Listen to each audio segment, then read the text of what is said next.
Bueno, muy bien. Buenos días a todos. Espero que se escuche bien, se vea bien. Como siempre, bienvenidos a nuestro webinar. Y la idea es repetir un poco la rutina, de hablar un poco del mundo y también de la Argentina. Aquí les dejamos a modo de introducción los grandes títulos de hoy. Una forma de alguna manera sintetizar lo que está pasando en el mundo es alertar sobre la posibilidad de un escenario donde la inflación no baja tanto como se espera, y eso requiere tasas altas por más tiempo, y obviamente eso tiene implicancias sobre los mercados de activos que vamos a discutir. Y en el tema de Argentina, creo que ya a esta altura no sorprendemos a nadie. Una forma de sintetizar la perspectiva es: estamos camino a los 2 dígitos de inflación mensual, con todo lo que eso conlleva, ¿no? Si se quiere, una forma no alarmante de describir una situación extremadamente complicada. Pero bueno, tenemos bastante material, así que empecemos ya y podemos tener algo de tiempo para preguntas. Muy bien, desde el punto de vista de la perspectiva global, yo diría lo importante a resaltar, comparado con lo que fue la discusión nuestra en marzo, hacia final de marzo, que era alertar sobre la posibilidad de subas de tasas más allá de lo que el mercado esperaba. Hoy un poco es repetir esa discusión y tratar de elaborar un poco más en cuáles son las fuentes de esta preocupación nuestra, que yo creo que es bastante importante porque contrasta fuertemente con lo que se espera en el mercado. Entonces, discutamos un poco por qué esto puede pasar, y también veamos dónde esconderse en caso de que esto suceda en el mercado de activos, porque el riesgo de una gran desilusión a las valuaciones corrientes es enorme. Entonces veamos un poquito esa discusión. Empecemos con el tema de inflación. Si se quieren, déjenme moverme un poquito aquí para poder mostrarle con mis gráficos. En términos de inflación, como pueden ver en la gráfica, tenemos un descenso importante después del pico, tanto en Estados Unidos como en Europa, un poco menos, pero que se está dando. Pero el gran problema es que cuando uno mira la inflación excluida de elementos volátiles, lo que tiene es cierta estabilidad en los últimos 6 meses. En realidad, si uno compara el último dato de abril de esta medida del PCE, que es los gastos de consumo personal que mira el Fed como mejor indicador en Estados Unidos, arrojó un número de 0,4% mensual en abril, por arriba de marzo, por arriba de enero en realidad. Esto es un anual de 4,7, y eso sin duda preocupó, no tanto en el mercado, pero igual se sintió, y a los analistas claramente le empieza a hacer ruido esta resistencia de la inflación importante, el núcleo, tendencia a bajar más rápido. Solo como para ubicarlos en términos de dónde estamos, en marzo la proyección de inflación para el año era de 3,6, hoy ya estamos en 4,1, 50 puntos básicos, que se traslada hacia el cuarto trimestre, y igual seguimos teniendo una inflación estable para 2024 en 2,5%, que es discutible, pero que es lo que hoy está viendo el mercado, y eso es un poco parte de la confusión que estamos viendo. Cuando queremos ver las partes o las noticias positivas, obviamente vemos casi la desaparición de esa inflación de pandemia propia, donde las distorsiones de la pandemia creaban problemas de oferta. Bueno, el índice de precio de contenedores, que fue un referente de esa situación, prácticamente volvió a sus inicios. Hoy tenemos el mismo precio que antes, a pesar del pico inflacionario. Los commodities han seguido bajando después del pico, obviamente exacerbados por el tema de la guerra de Rusia-Ucrania, pero siguen bajando, ayudando a la desaceleración y eso es muy bueno. Tenemos además algunos mercados específicos, el de las viviendas que uno sabe que va a ir corrigiendo en el tiempo y que es muy importante para el componente del índice. Alguna vez discutimos, el ponderador es enorme en el índice de precios en Estados Unidos. Acá vemos que obviamente las tasas de interés subieron fuertemente en el costo hipotecario y eso refleja una fuerte caída en la inflación de precios de vivienda y de propiedades comerciales. Hoy los precios de mi vivienda prácticamente tienen cero inflación. Obviamente hay que absorber todo este pico inflacionario de los últimos 2 años y por eso todavía están caras las viviendas, pero eso va a ir afectando los precios y los alquileres y eventualmente también va a ayudar a una baja más contundente en términos de inflación. Solo un comentario adicional en este contexto es, fíjense lo que está pasando con el mercado de propiedades comerciales. Ese es un mercado que está en el foco de atención en muchos de los inversores profesionales, porque es un mercado que puede sufrir muchísimo de este cambio de paradigma, porque además si se compone no solo la tasa con niveles de actividad y tenencias tal vez exageradas por lo que han sido los activos alternativos para los bancos en los últimos años, hacen pensar que la posición de los bancos es muy frágil en términos de esta tenencia, la demanda no va a estar y por eso hay un riesgo muy fuerte de caída significativa en términos de propiedades comerciales, mucho más de lo que podemos pensar para las viviendas familiares. Elementos que también siguen ayudando, obviamente, es el tema crediticio. Acuérdense, en marzo era toda la discusión del estrés en los bancos regionales, Silicon Valley y demás. Esto se está viendo, hay una fuerte caída del crédito tanto en la eurozona como en Estados Unidos y obviamente va a ayudar. Pero lamentablemente lo que uno no ve es un empeoramiento tan marcado en algunos indicadores como confianza del consumidor o condiciones financieras, que es un resumen de todo lo que el mercado de alguna manera enfrenta o la actividad económica enfrenta. Y lo que uno ve es que hace 12 meses que estamos mejorando en términos de estos indicadores. Obviamente niveles bajos que debieran desacelerar la actividad económica, pero lo extraño es que hay, mientras seguimos viendo subas de tasas y restricciones crediticias, tenemos algunos componentes que muestran bastante confianza.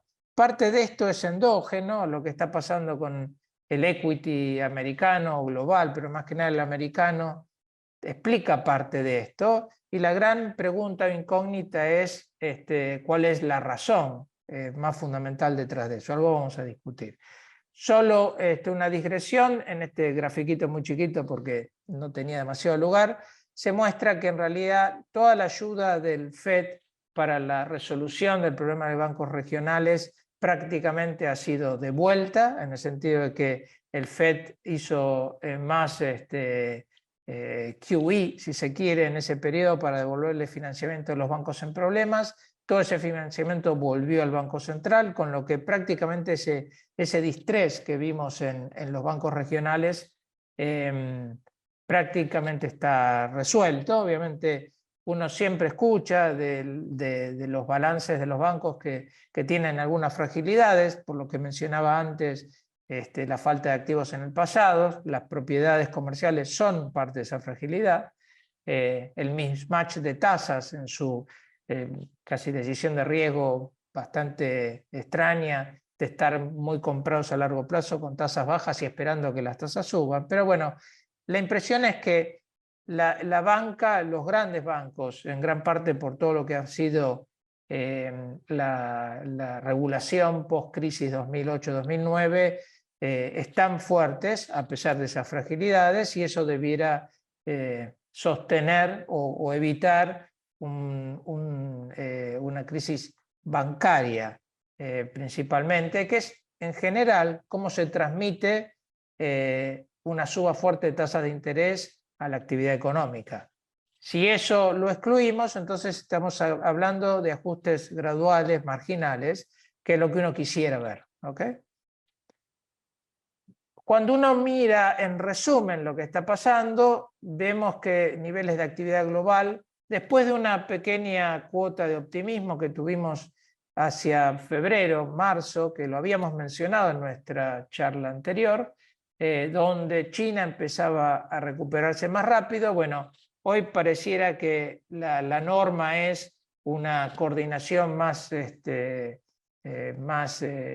común entre todos los grandes centros económicos hacia una desaceleración. Muy gradual todavía, pensando en el desafío inflacionario. Esto parece quedar corto para lo necesario, pero una desaceleración al fin. Y donde volvemos a centrarnos en las grandes preguntas y preocupaciones en el mercado laboral.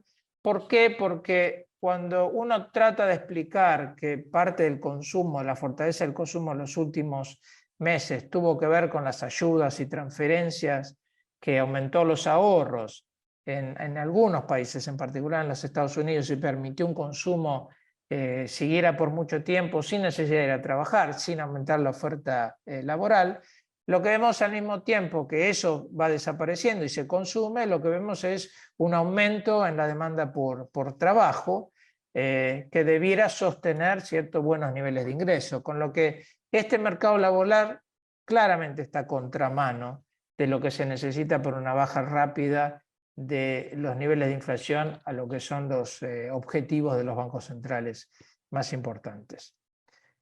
En esos términos, miren algunos de los datos que son claves para pensar en el mercado laboral. Esto es Estados Unidos, es muy parecido en Europa. Lo que ven acá este es el nivel de desempleo, que es los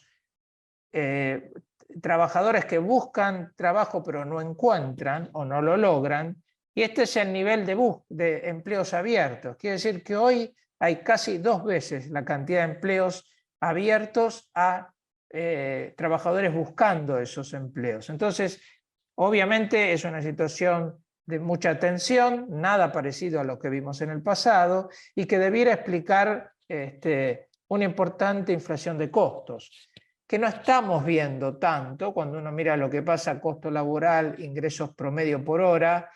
Obviamente vemos una inflación un poquito más alta de lo que fue la norma previa, pero sin recuperar el pico inflacionario de los últimos años, con lo que esa tensión sinceramente no se ha traducido todavía en una fuente de aumento de costos más sostenido. Parte de eso tiene que ver con el éxito del anclaje de expectativas que logran los bancos centrales. La pregunta es, ¿cuánto dura eso si la inflación no termina de bajar? Y es donde empezamos a preocuparnos por una verdadera posibilidad de resistencia o de estanque de una inflación muy por arriba de los niveles objetivos de los bancos centrales. Hay algunas esperanzas en términos de soluciones fáciles a esto. Obviamente una sería la desaparición de los vacantes, de los empleos abiertos. Eso resolvería en gran parte lo que está pasando en el mercado laboral. La otra es un aumento importante en la oferta de trabajo. En los Estados Unidos, cuando uno mira, esa oferta ha caído mucho en el pasado y se está recuperando. Se ha recuperado plenamente en las edades normales. En los jóvenes todavía falta un 20% en los últimos datos de recuperar lo que ha sido la década previa. En Europa lo que tenemos es una cuestión de horas, donde aparentemente faltó tanto el empleo durante la pandemia que hay cierta tenencia adicional de empleo más de lo necesario, y lo que están cayendo son las horas promedio. Es decir, hay algunos ajustes que están pasando endógenamente o que pueden pasar endógenamente que nos pueden permitir cierta resolución de este problema. Pero esta magnitud es lo importante en términos de demanda-oferta, y eso genera un riesgo realmente claro respecto a una suba de una inflación de salarios que se traduce en inflación de costos y que se traduce a una inflación de precios. Bien, contado toda esta historia, paso a a compartir con ustedes lo que ha sido un documento reciente hecho por Oliver Blanchard y Ben Bernanke. Bernanke bien conocido, Blanchard tal vez un poco menos para ustedes, pero fue el director de investigación del Fondo Monetario, uno de los macroeconomistas más reconocidos, profesor de MIT muchos años, que alertan sobre justamente el riesgo que este mercado laboral le impone a una desaceleración de la inflación como todos esperan. Y ellos lo que hacen es, primero tratan de descomponer las fuentes de inflación en precios y en salarios, y lo que dicen es, fíjense que veníamos de una inflación muy alta, en gran parte por precios de energía, precios de alimentos, shortages, por distorsiones, y todo eso cambió rápidamente en los últimos meses y por eso la inflación en general bajó fuerte. Pero es básicamente porque cambiaron estas cosas más circunstanciales, que era esperable, pero lo que falta todavía es el componente más estructural. Ese color rojo que tienen ahí es lo que ellos miden como el desequilibrio del mercado laboral, vacantes sobre desempleo, y lo que dicen es, fíjense que eso no ha desaparecido y sigue ahí, y eventualmente va a afectar o va a obstaculizar una baja de inflación más terminante. Lo mismo pasa en el mercado laboral. El mercado laboral, la verdad, se disasoció bastante de lo que pasó en precios, en parte por el anclaje de expectativas exitoso de los bancos centrales, pero sigue habiendo un desequilibrio importante que hay que absorber si uno quiere ir a los niveles de inflación que se supone son el compromiso de los bancos centrales. Y lo que hacen ellos es una simulación con un modelo simple, de qué pasará con la inflación dados ciertos escenarios de ese mercado laboral. Y lo que les da es que si el mercado laboral sigue a los niveles actuales, donde la relación vacante desempleos es 1,8, casi 2, la inflación no baja de 3,5%. Si eso se reduce a un poco más de la mitad, la inflación tiende a 2,50. Realmente si baja bastante es cuando la inflación puede converger a los targets de los bancos centrales. Bueno, me parece que esto es importante porque de alguna manera grafica lo que gran parte de los economistas estamos viendo y nos preocupa, pero que el mercado parece ignorar, y por eso valía la pena un momento de distracción acá. Muy bien, ¿qué es lo que dice el mercado? El mercado básicamente está anticipando una recesión.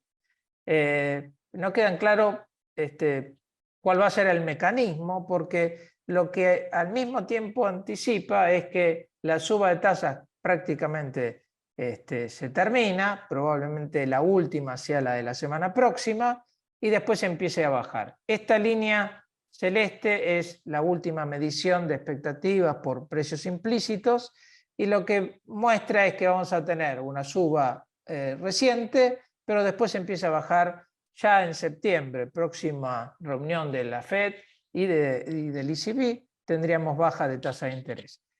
Importante es resaltar la diferencia entre hoy y lo que fue nuestro último call en marzo, fin de marzo, donde esa expectativa era aún más marcada. Algo de sentido tenía porque estábamos desayunándonos con lo que pasaba en los bancos regionales y había cierto temor de que eso de alguna manera exacerbara el credit crunch que eso pudiese generar, pero claramente no pasó. Y a pesar de eso, hoy seguimos insistiendo en una rápida reducción de tasas de interés. Si algo que creo que es anecdótico, pero que vale la pena comentar, es el hecho de que eso pasa en casi todos los mercados. Ayer el Banco Central de Canadá sorprendió al mercado subiendo tasas. El día anterior el de Australia sorprendió al mercado subiendo tasas. Y lo que es muy probable es que el ECB y el Fed la semana próxima vuelvan a sorprender. Y la pregunta es si no van a sorprender por algún tiempo más. En realidad, también se escuchó la voz de Larry Summers, fue secretario del Tesoro en Estados Unidos, otro gran macroeconomista, que advirtió que esta situación es preocupante y que la Fed no debiera perder su ritmo. En realidad recomendó una suba de 50 puntos básicos la semana próxima en lugar de 25, como se espera, casi 60% a 40%. Con lo que hay como una visión de contraste entre lo que piensan los macroeconomistas profesionales y lo que está viendo el mercado. Eso se refleja bastante bien en la pendiente de la curva. Esta es la tasa de Fed Funds que acabamos de ver, que ha seguido subiendo, un poco como habíamos anticipado en nuestro call en marzo, y la tasa de 10 años que se empieza a estabilizar, que después de un pico empieza a estabilizarse y mostrar como que, consistente con el view de que no se necesita más tasa, también un 10 años que empieza a haber estabilidad nominal a futuro. Esa estabilidad nominal se ve reflejada en otros indicadores, están las expectativas de largo plazo que se pueden medir de distintas maneras, esta es con los mercados futuros, tanto en Alemania como en Estados Unidos vemos una estabilidad, hubo un periodo donde se pensó que iba a bajar más rápido la inflación, eso se perdió, lo que vimos en marzo lo estamos recuperando, pero bueno, la verdad es que una inflación esperada en 2,5%, contra un target de 2%, es un anclaje bastante importante, dado lo que hemos vivido, inflación que llegaron casi al 10% o más en Europa. Perdón. Esto de alguna manera expresa que los próximos 2 o 3 años todavía tenemos una inflación arriba del 2%, pero que después baja rápidamente. Y eso creo que uno podría estar conforme con una visión así, donde 3 años todavía es de definición y donde la inflación puede estar un poquito más alta, pero que después baja. La pregunta es, esos 3 años, ¿cómo se resuelven un poco esta dinámica que no parece del todo consistente? Cuando vemos tasas largas reales, lo mismo, misma relación, estamos en tasas reales que se están estabilizando. Alguna vez lo hemos discutido, hay fuerzas estructurales que hacen pensar que esas tasas largas tienden a caer en el tiempo y eso debiera ponerles un techo, con lo que la gran discusión no creo que pase por ahí, aunque si el próximo 6 meses la inflación no baja de 4% o 4,5%, creo que también hay cierta sensibilidad en estas tasas largas que hay que tener cuidado. Bueno, con todo esto el mercado de alguna manera parece contradecirnos y a pesar de eso todo anduvo muy bien. Esto es el periodo desde nuestro call hasta hoy. Todo anduvo bien menos el high yield, los bonos de alto rendimiento, que algo que nosotros de alguna manera sí advertimos en marzo, que no estaban bien preciados, que su spread anticipaba tranquilidad cuando en realidad no debiera ser el caso. Pero equity anduvo muy bien, obviamente bonos cortos muy bien porque la suba de tasas siguió, y bonos de inversión o grado de inversión también muy bien porque es una defensa de valor a niveles altos de tasas muy atractivos, algo que nosotros sí discutimos y recomendamos en marzo. Ahora, cuando uno mira equity, en realidad hay que resaltar que tal vez la visión esa de cautela que nosotros teníamos en marzo no estaba del todo incorrecta, porque los ganadores del rally de equity de los últimos meses fueron muy pocos. Y acá hemos hecho un par de ejercicios para mostrar eso. En este cuadro tenemos el índice del S&P, que ustedes saben que se va ponderando por la capitalización de las empresas, con los que el ganador pondera cada vez más y eso hace que el índice represente la realidad, pero también exacerbe esa tendencia, comparado con el mismo índice donde los ponderadores de los componentes no cambian. Y fíjense que a partir del estrés del Silicon Valley Bank o de los bancos regionales, tuvimos una muy fuerte diferenciación. Estamos hablando de un diferencial de 10% en 2 meses. Eso en gran parte explica la euforia del equity, que está muy concentrada. Cuando uno mira en términos de evaluaciones, para tener alguna idea de dónde está parado, porque uno podría decir, bueno, esto se explica por los grandes líderes empresariales, tecnológicas, que están adelante de la carrera de productividad, que tienen capacidad de pricing. Hace sentido que estén mejor, aun cuando haya una perspectiva de cambio de ciclo económico, pero hay una cuestión de evaluación y es lo que hay que mirar. Da la impresión de que en esa evaluación el optimismo es un poco más exagerado que en el pasado. Entonces, acá le mostramos el diferencial del price earning, que es una medida común para mirar las acciones, de este índice que pondera cambiando y del índice que mantiene las ponderaciones. Y fíjense que uno está hablando del S&P normal, hoy con un price earning de 19,4, bastante por arriba de lo que ha sido la prepandemia, ¿no? Mientras que cuando uno habla de este índice de todos iguales, el price earnings es 15,9, que es bastante parecido a lo que ha sido la historia. Con lo que acá estamos viendo que hay un tema de evaluación que hay que tener muy en cuenta cuando uno invierte. Si queremos resaltar aún más esta diferenciación, lo podemos ver en los extremos, tecnológicas contra small caps o empresas medianas. Esto puede estar medido, por ejemplo, entre el Nasdaq y el Russell 2000 en la economía americana. Y ahí vemos de vuelta que en términos de evaluación, hoy estamos hablando de los picos previos. Picos que tuvieron alguna consecuencia negativa y estamos de vuelta ahí. Nuevamente, la revolución tecnológica hoy puede ser diferente, puede estar más concentrada, todo lo que está asociado a la inteligencia artificial y quién tiene la capacidad de aprovecharse de eso o no, claramente concentra beneficios, pero hay que hacerse la pregunta de evaluación, porque no solo hay que apostar al ganador, sino que hay que saber cuánto más espacio de ganancia tiene ese ganador. El gráfico de mi derecha, ya a esta altura no sé si ustedes lo verán igual, es el price earning de esta diferencia, esto es entre Nasdaq y Russell. En esto hay que hacer una aclaración. El Russell, hacer un montón de pequeñas y medianas empresas que sufren mucho en el periodo recesivo, hay muchas empresas que tienen earnings negativos. Entonces eso distorsiona de alguna manera el indicador agregado del price earning. Si uno mira solamente las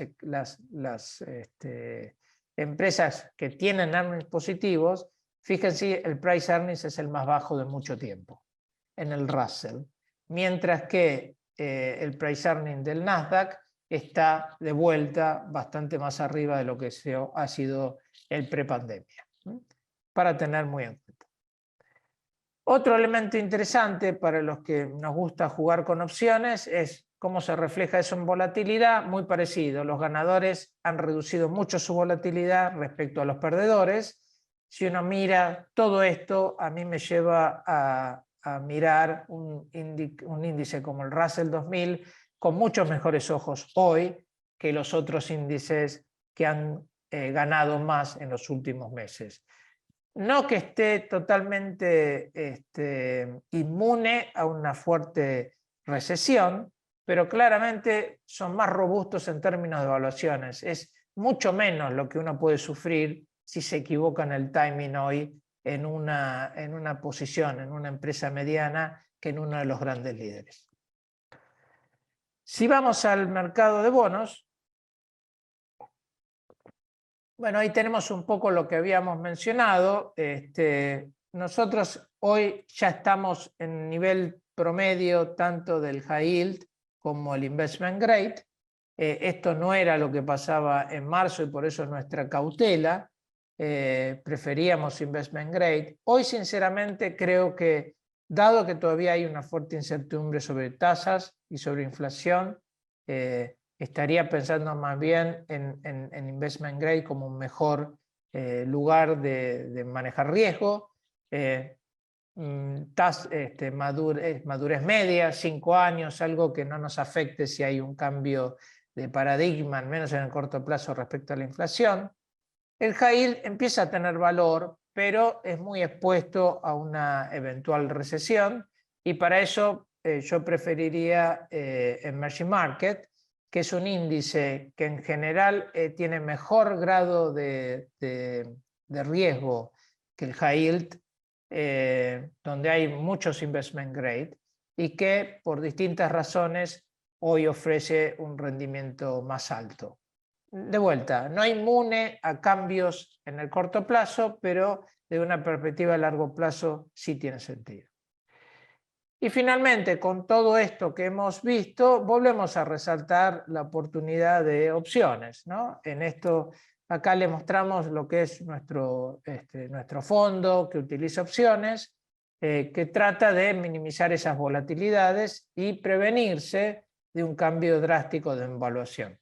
Y lo útil del fondo creo que se ha habido en el tiempo, donde uno ve que aún con caídas en el índice subyacente, el fondo no pierde dinero. Entonces se va acumulando ganancia, obviamente va a rendir menos que un equity cuando el equity está volando, pero puede tener una muy buena alternativa respecto de las alternativas seguras. Por ejemplo, hoy en el año, esta combinación de tenencias en equity más opciones está dando un 7,3 limpio o después de comisiones, mientras que el benchmark en una tasa del tesoro de 3 años daba un poco menos de la mitad. Y eso ha sido el caso en lo que va del año, ¿no? El año hacia atrás.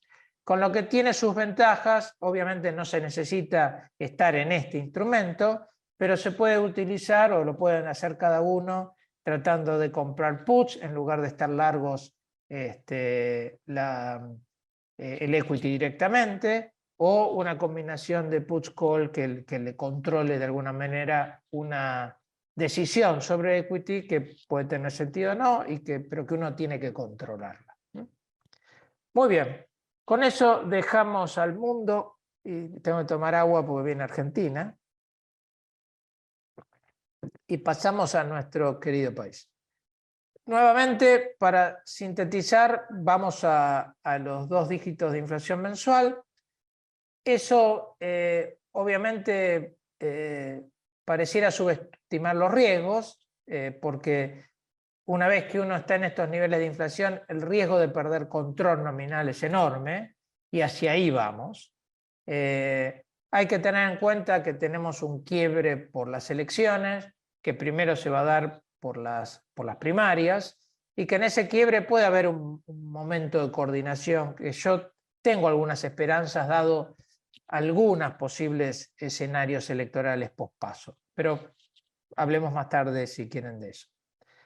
Hoy lo que está pasando es que el gobierno sigue de alguna manera decidido en no resolver el tema fiscal y al mismo tiempo en monetizar todo lo que en el mercado no esté dispuesto a financiar al fisco. Y eso, sin duda, mantiene este régimen de inflación creciente.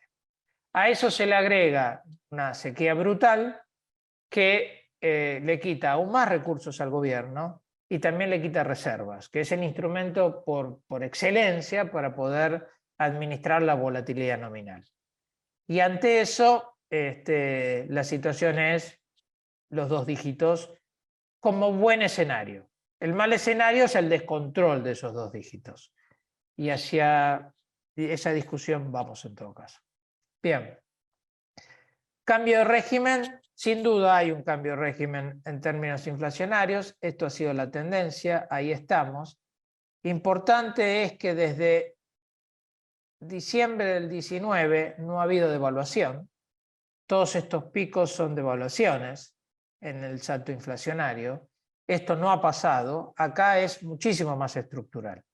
Sin devaluación tenemos inflación porque no hay un financiamiento sustentable del desequilibrio fiscal. Hubo ayer el número de, si quieren, solo una digresión, el número que vimos de inflación de Cava dio un poquito más bajo y da una esperanza. Recuerden que el número de Cava fue más bajo también en el mes previo. Hoy, sinceramente, como vienen las cosas, donde tenemos un fuerte aumento tarifario en mayo y además tenemos lo que yo creo que va a ir pasando crecientemente, que es en la utilización de los tipos de cambios no oficiales como referente del dólar futuro, la tendencia de la inflación es muy difícil que pueda bajar.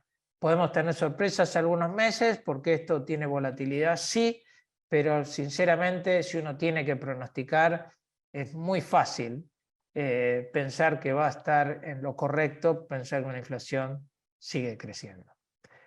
Tema fiscal, acá tienen un poco la evolución. El gobierno ha hecho un esfuerzo en términos de gastos, los gastos reales están cayendo, pero más caen los recursos.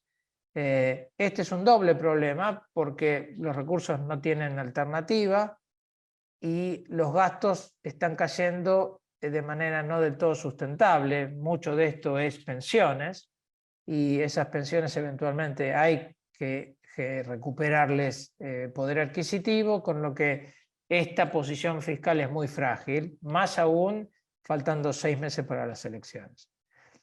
Y eso nos lleva al problema que siempre nosotros discutimos, que lamentablemente hay que seguir discutiendo porque hay que seguir pensando en esos términos para poder entender qué es lo que está pasando, que genera que el Banco Central tenga que monetizar gran parte de ese desequilibrio y de la deuda que el sector privado no quiere tener más, y al mismo tiempo estamos viendo una baja de la demanda por dinero, la demanda por base. Entonces hoy tenemos un pico que no hemos visto en muchos años.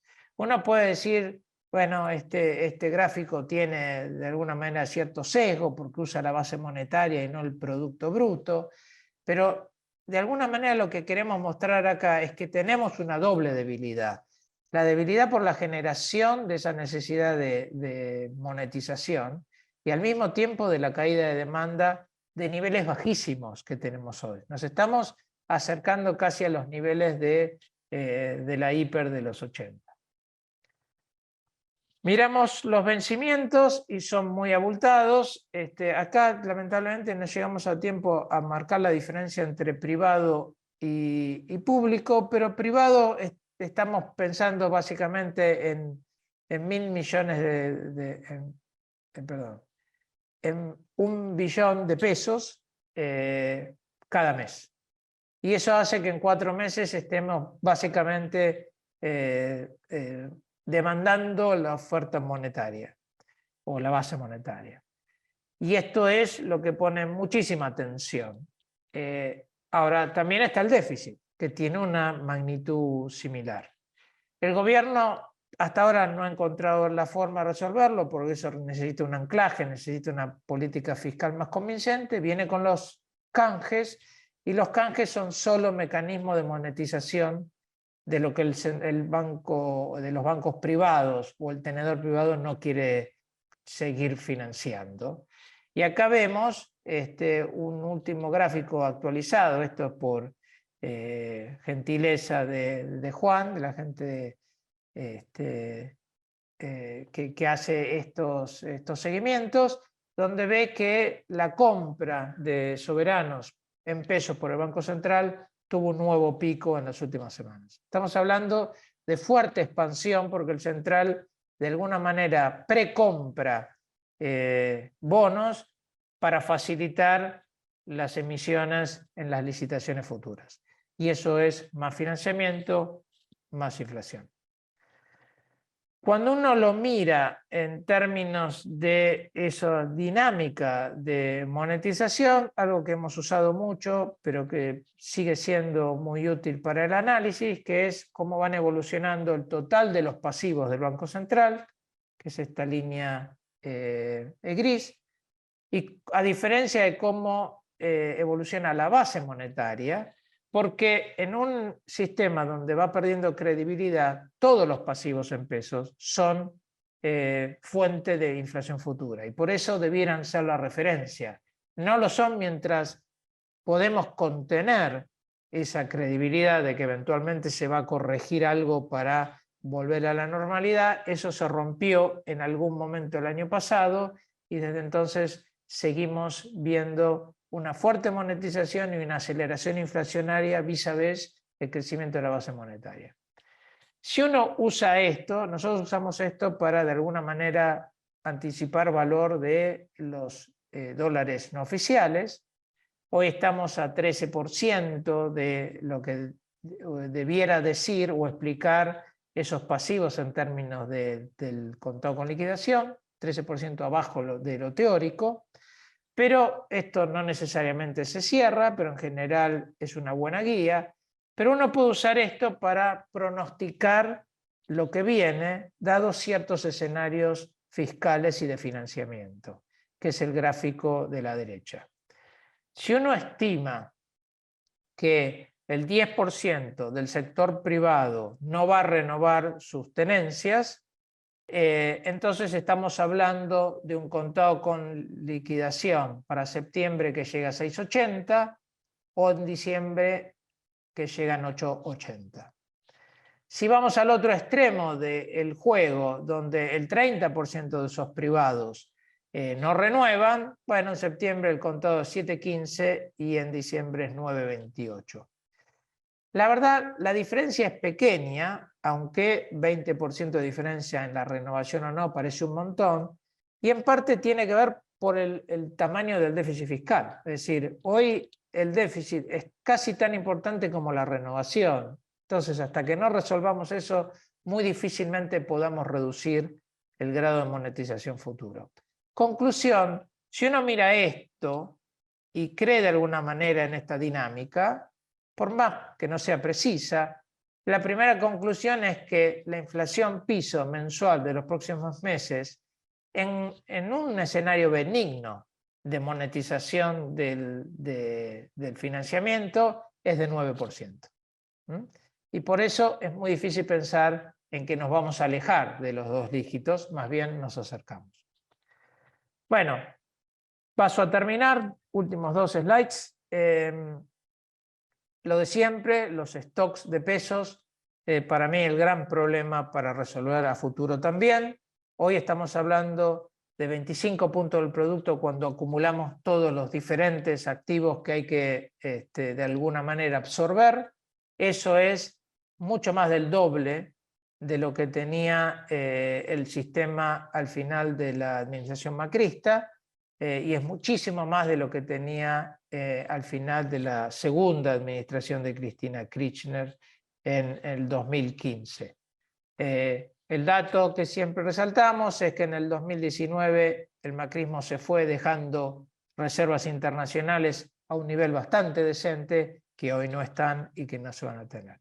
Y hablando de reservas, como para cerrar, por si no están suficientemente preocupados, estas son las proyecciones de lo que es la balanza de pagos este año, obviamente muy afectados por la sequía. Si uno es benigno en términos de lo que asume, en términos de quién va a financiar qué cosa, y alguna que otra ayuda de China, muy poca del Fondo Monetario, pero con la cuenta comercial como lo determina la climatología, lo que tiene es que las reservas netas, que eran básicamente cero en marzo cuando hicimos nuestro call, hoy están proyectadas para fin de junio en menos 4.500 y en septiembre en menos 8.000, que son límites nunca testeados en términos de reservas netas. Esto hace que aunque el gobierno evite evaluar para no exacerbar más el problema de precios, eso no inmuniza la inflación de una devaluación futura. ¿Por qué? Porque al no tener reservas el Banco Central, el único dólar que tiene sentido es el dólar no oficial. porque el dólar oficial es insostenible sin reservas. Y eso es lo que también facilita este proceso de aceleración. Ni que hablar si uno de los candidatos que empieza a tener cada vez más chances habla de dolarizar rápidamente, donde el tipo de cambio es algo que nunca nadie vio y que significa una fuerte aceleración y una incomprensible resolución de los problemas, pero que claramente puede preocupar al mercado. Y por eso es muy probable que junio, julio, hasta las PASO sean semanas muy difíciles, muy complicadas, donde el riesgo de algún estrés importante es enorme. Y después la esperanza es que las PASO de alguna manera logren tranquilizar, si se quiere, la disputa política, definir liderazgos y a partir de ahí promover algún tipo de coordinación para que los meses de septiembre a diciembre no sean una calamidad, sino que sea el principio de una corrección que después confirmará la nueva administración en diciembre, ¿no? Bueno, con eso termino yo y paso mi posta a Roberto, que nos va a contar qué hacer en este tan complicado escenario macro. Buenos días a todos, muchas gracias Gustavo. Bueno, arrancamos con nuestro escenario base como es habitual. La verdad que esta slide casi que no la cambiamos porque se vino cumpliendo tal cual esperábamos desde nuestro último webinar. ¿Qué dijimos en aquel entonces y repetimos ahora? Que afuera no es un escenario como el 2008, sino que esta turbulencia bancaria iba a pasar y los efectos iban a ser dentro de todo acotados, más allá de, bueno, el tema de la tasa de la Fed, que quizás sea un poco más hawkish de lo que el mercado espera. Después también dijimos que la inflación no iba a aflojar. En nuestro último webinar dijimos que con suerte hemos caminado a un 100 con mucho riesgo al alza. Bueno, ahora tenemos que decir que vamos camino a un 150 con mucho riesgo al alza. Dijimos que el PBI se iba a aflojar, ahora seguramente en el segundo trimestre, cuando salgan los datos de la actividad, se va a empezar a reflejar los efectos de la sequía sobre la actividad económica. Dijimos que devaluar para el central y para el gobierno va a ser el último recurso, y eso es tal cual lo que está pasando, que en las últimas semanas le sacaron el acceso al mercado de cambios, inclusive hasta las provincias. Entendemos que y esperamos que esto va a seguir así y cada vez las restricciones van a ser más fuertes a medida que sigan estando los efectos de la sequía y esta pasada de gorra que está haciendo con los organismos internacionales, por China, etcétera, no dé, digamos, los frutos esperados o los recursos no alcancen, ¿no? Y también dijimos en aquel entonces y sostenemos ahora que a pesar de todo esto, el cambio político tarde o temprano tiene que hacer efecto y ejercer un sostén en los precios. Quizás esto es lo que menos se esté dando porque bueno, está este nuevo fenómeno de que discutimos la dolarización, ¿no? Si el Banco Central, etcétera, etcétera, y también las turbulencias internas dentro de la oposición, ¿no? Pero creo que al final del día, que haya un cambio de régimen macroeconómico, que se esté discutiendo que el gasto público es elevado, tarde o temprano esto tiene que hacer un efecto y ejercer de sostén en los precios, ¿no? Así que pasando a la próxima slide, que hablamos de la parte de SER, acá la principal novedad que podemos decir es que lo que es las LESER, es decir, los títulos más cortos del Tesoro, es pasar un spread negativo. ¿Cómo se explica esto? Bueno, principalmente una cuestión de calendario, que cada vez hay menos títulos preelectorales y que también se aceitó esta alquimia financiera, donde organismos públicos le venden al central y con los pesos van a rolear los vencimientos del Tesoro, ¿no? Donde al final del día, a nivel macroeconómico, todo financiamiento del Tesoro es contra emisión monetaria, como el perro que se muerde la cola, da 20 vueltas pero termina en el mismo lugar. Bueno, esto es lo mismo. Así que en cuanto a estrategia para curva SER, nosotros seguimos posicionando en lo corto. Obviamente si hay algún corporativo mucho mejor, pero en este segmento no hay oferta de títulos de ONSUBA. Después, ¿cuándo alargar duration? Bueno, eso es un debate que cada vez se da más y pienso que para nosotros preferimos esperar un poco más, ¿no? Hasta que haya algo de panorama más claro en cuanto a los candidatos, propuestas, etcétera. Y también se analiza cómo fue la evolución de los títulos más largos en el Tesoro. ves que se puede ver que desde 10 y pico de nuestro último webinar amplió spread hasta 12% casi. Esto porque es una conjunción de que cada vez hay más oferta para ese plazo y que el riesgo electoral, incertidumbre post 2023 sigue estando latente, ¿no? Así que para alargar de ello, nosotros por ahora esperamos hasta que haya un panorama más claro o hasta que haya un mejor nivel de entrada para los títulos ser más largos, ¿no? En vez de un 11, un 12, un 15, por decir, ¿no? Caso que haya un colchón, en caso que la nueva administración decida reperfilar o lo que fuere, bueno, tenés un colchón de rentabilidad que te permite decir, bueno, post reperfilamiento te quedaste con un 6 de retorno real en la curva SER, que es algo promedio lógico de largo plazo para la Argentina si es que se normaliza. Pasando a la próxima slide, que es la parte de dólar link, esta curva también tuvimos que lo que es el spread de los títulos públicos del Tesoro, redujeron el spread y pasaron a estar muy negativos. Esto también se explica por la falta de oferta del Tesoro, donde dólar link genuino hay poco y cada vez ofrecen más duales porque ofrece, digamos, pagan lo mejor entre inflación y devaluación del dólar oficial. Así que ahí también tuviste una compresión de spread, pero también por falta de oferta. No agregamos en este análisis los duales porque es un vehículo distinto de lo que es el dólar link genuino. Por supuesto que corporativos siguieron con crecimiento spread y estaban negativos, ahora ya están más negativos. Eso es algo que vinimos insistiendo a lo largo de nuestros seminarios de la reserva de valor que hay en los títulos corporativos, ¿no? Por supuesto, cada uno con su propio análisis y cada nombre es distinto, pero lo que son las ONs para nosotros siempre fue una reserva de valor importante.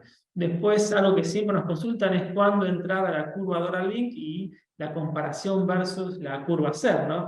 Actualmente el atraso del tipo de cambio oficial va a seguir estando, ¿no? Por citar un ejemplo, mayo cerró con una devaluación oficial del 7 y monedas versus una infla que va a estar en 9, 8 y medio, 9, en fin. El atraso sigue, el atraso va a seguir, con lo cual alguien que esté situado en un vehículo SER, en el corto plazo le va a ganar. Pero claro, después esa persona que quiera derrotar a dólar link, quizás en vez de entrar a menos 6, va a tener que entrar a menos 10. Es digamos, el costo de oportunidad de estar situado en SER. Es verdad que en estos meses vas a ganarle la devaluación, pero también es verdad que cuando uno quiere entrar a la curva dólar link, sea un spread más negativo todavía, ¿no? Otra consulta que siempre nos hacen es si tiene sentido entrar a un dólar link a menos 10, por ejemplo. Nosotros entendemos que sí, al margen de los nombres y demás, porque ustedes tengan en cuenta que lo que es dólar link no solo tiene que recuperar la brecha o parcialmente la brecha, sino que también tiene que recuperar todo atraso cambiario que se esté produciendo. Ejemplo, supongamos que uno entra a menos 10 a la curva y se produce la devaluación va a tener que recuperar en términos reales, es decir, ganándole la inflación un 30% para estar en un tipo de cambio más lógico y recuperarlo atrasado este año, ¿no? Con lo cual, el dólar oficial no solo tiene que recuperar la brecha, sino también que tiene que recuperar el atraso en términos reales. Con lo cual, es lógico lo que el mercado está viendo de que hay valor en dólar link, instrumentos dólar link, aún en spreads muy negativos, ¿no? Pasando a la próxima diapositiva, que es la parte de hoy de curva dólar hard de títulos públicos. Acá desde nuestro último webinar más o menos estuvo lateralizando. Quizás como novedad se puede citar el aumento que hubo en el spread de legislación. Esto se dio como consecuencia de la supuesta venta de bonares por parte de organismos públicos, el FGS, el ANSET, etc. Esto, bueno, llevó a una ampliación del spread en cuanto a legislación, lo cual deja, digamos, en cierto modo mejor parado a los bonares ante este contexto, ¿no? Así que nuestra estrategia para este segmento es, en el corto plazo va a haber muchísima volatilidad, por supuesto, hasta que no haya un panorama más claro electoral, es muy probable que siga lateralizando, pero al final del día, pase toda esta turbulencia y haya un reordenamiento macroeconómico, puede haber valor, ¿no? Por supuesto, también hay que ver qué pasa el mes que viene con el pago de los cupones de los dólar hard, ¿no? De estos bonos. Así que para amantes del riesgo, se puede rotar desde corporativos a soberanos, donde los corporativos tenían valor, tienen valor todavía, ¿no? Pues es un refugio de valor, pero si quiere uno algo más de upside, puede rotar un soberano de ley New York, o si querés algo de mucho más upside, podés ir a un bonar, a un bono con ley local, que en caso de una normalización tiene mucho más upside, ¿no?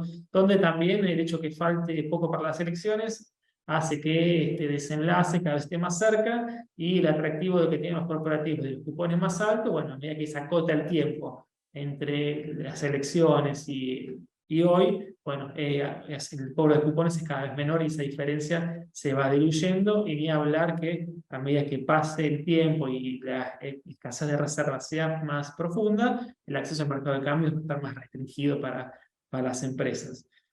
Después, en la próxima diapositiva, agregamos algo respecto al equity. Antes acá estaba la parte de tasa fija versus variable, pero la verdad que es un segmento que cada vez tiene menos interés por el riesgo de licuación, que es algo que veníamos diciendo. Así que lo reemplazamos por el equity, que cada vez nos consultan más. ¿Cómo vemos nosotros el equity, el Merval? La verdad que lo vemos como un muy buen vehículo para también capear esta crisis que estamos viendo, ¿no? Este cambio de modelo macroeconómico.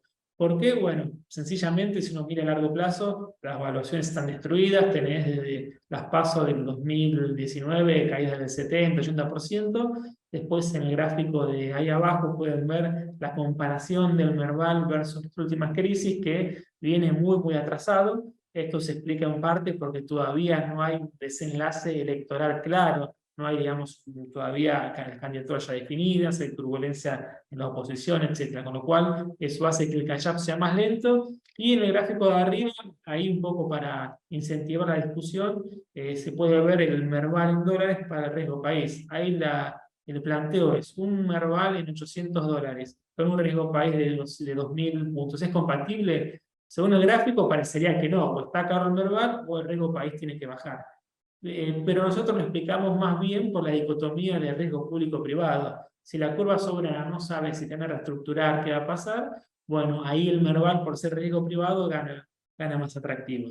Así que, en conclusión, para esta parte del equity, entendemos que el Merval es un muy buen instrumento, por supuesto con sus issues en cuanto a que es renta variable, la volatilidad que esto conlleva, pero es un buen vehículo y vemos valor en el equity argentino en un supuesto escenario de normalización macroeconómica, claro.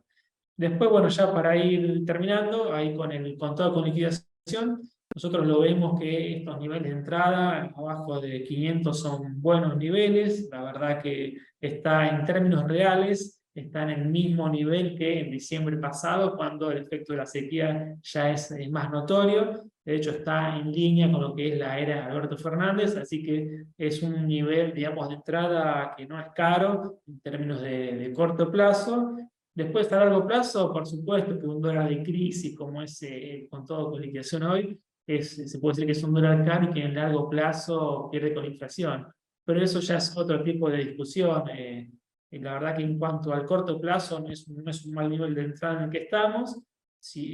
También vale como seguro en caso de una turbulencia política, etcétera, lo que uno quiera, estar situado en contado siempre es un resguardo, y más con el agregado que en el pasado uno afuera no tenía muchos instrumentos para donde invertir, ¿no? Por ejemplo, hace 2 años un corporativo estaba en casi cero dando. Bueno, ahora uno tiene instrumentos afuera donde te pueden dar un retorno que antes era casi nulo. Bueno, ahora puede haber un retorno apreciable, con lo cual el contado en este sentido como seguro tiene más valor, y más por ser un año electoral, ¿no? Así que en ese sentido vemos el contado que está dadas las condiciones para que siga subiendo parejo.